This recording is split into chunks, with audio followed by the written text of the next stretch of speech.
जैसे ही मैंने मांगने वाले को झट से कुछ पैसे निकाल कर दिया ही था कि पांडे जी ने फौरन कहा, ये फ्रॉड लोग होते हैं, इन्हें जरा देखभाल कर देना चाहिए। ये लोग हमारी अच्छाई का फायदा उठाते हैं और हमें ठगते हैं। पांडे जी की बातों को सुनकर मैंने कहा, आपने बिल्कुल सही फरमाया। पहले मैं भी ऐसा ही करता था, लेकिन एक वाक़ये ने मेरी दुनिया ही पलट कर रख दिया।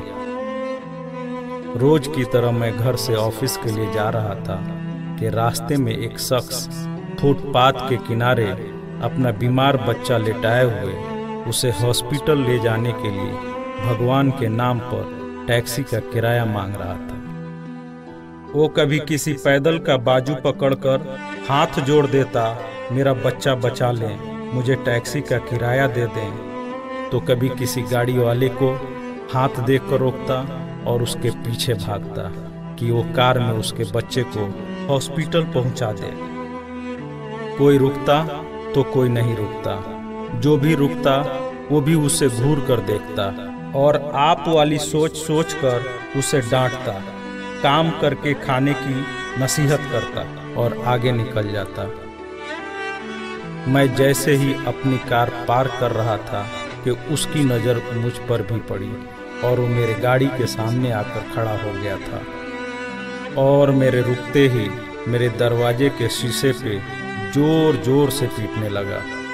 जैसे ही मैंने गिलास नीचे किया, उसने मेरा हाथ पकड़ लिया और कहने लगा, भाईजान, खुदा के लिए मेरे बच्चे की ज़िंदगी बचा लें, उसे सख्त बुखार है, आप नीचे उतरकर उसको देख तो लें तो आपको यकीन आ जाएगा, आप देंगे तो शायद किसी और को भी एतबार आ जाए। मगर मैं भी उसी की तरह सोच रहा था।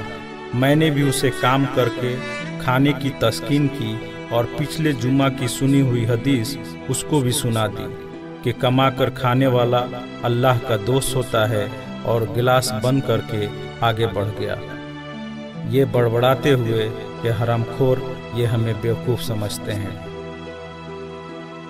2-3 घंटे के बाद मैं वापस आया तो अब भी उसी जगह खड़ा मांग रहा था।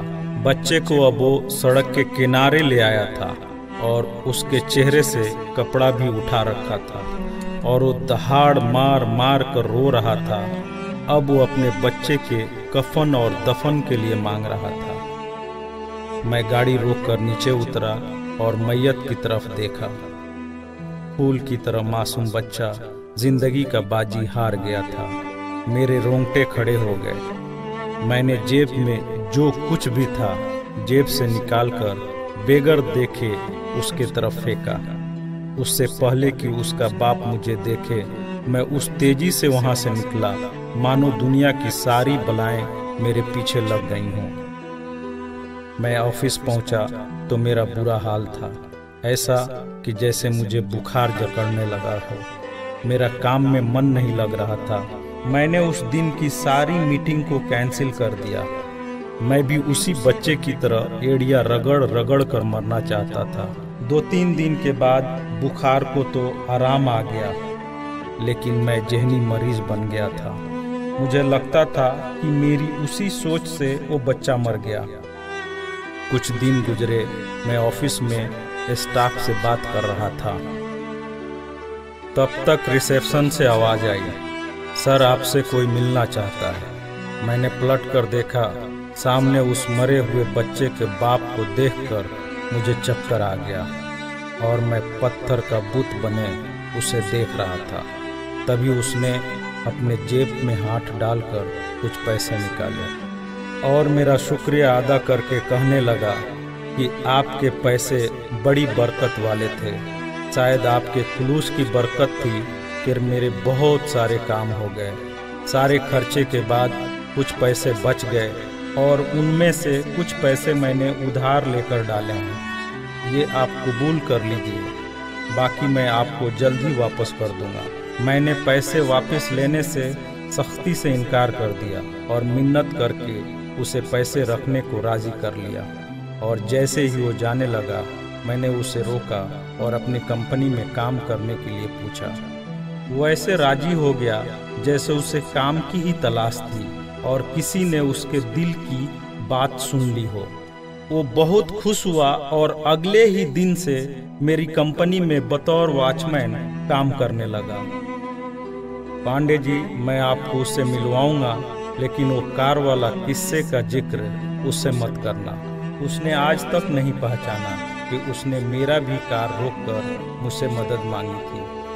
वो मुझे एक बड़ा ही नेक इंसान समझता है, जिसने उस बच्चे की लाश देखकर अपना सब कुछ निकाल कर दे दिया। पांडे जी, उस दिन के बाद से मैं किसी को खाली हाथ नहीं लौटाता। थोड़ा सा देने से ना वो अमीर होता है और ना मैं गरीब। बस दिल को तसल्ली होती है।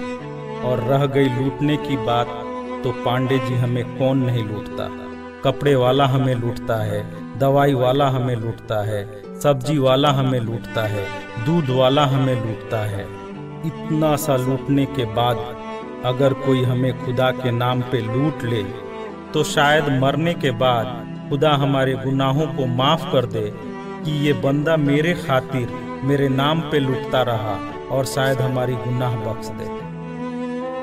पांडे जी, माना कि हर मांगने वाला सच्चा नहीं होता, पर जरूरी ये भी नहीं कि सब झूठे ही हों। वैसे भी अपने काम काज में कई बार फेल होने के बाद भी हम कोशिश करना नहीं छोड़ते, तो कुछ ठग लोगों की वजह से ज़रूरतमंदों की मदद करना क्यों छोड़ देते हैं।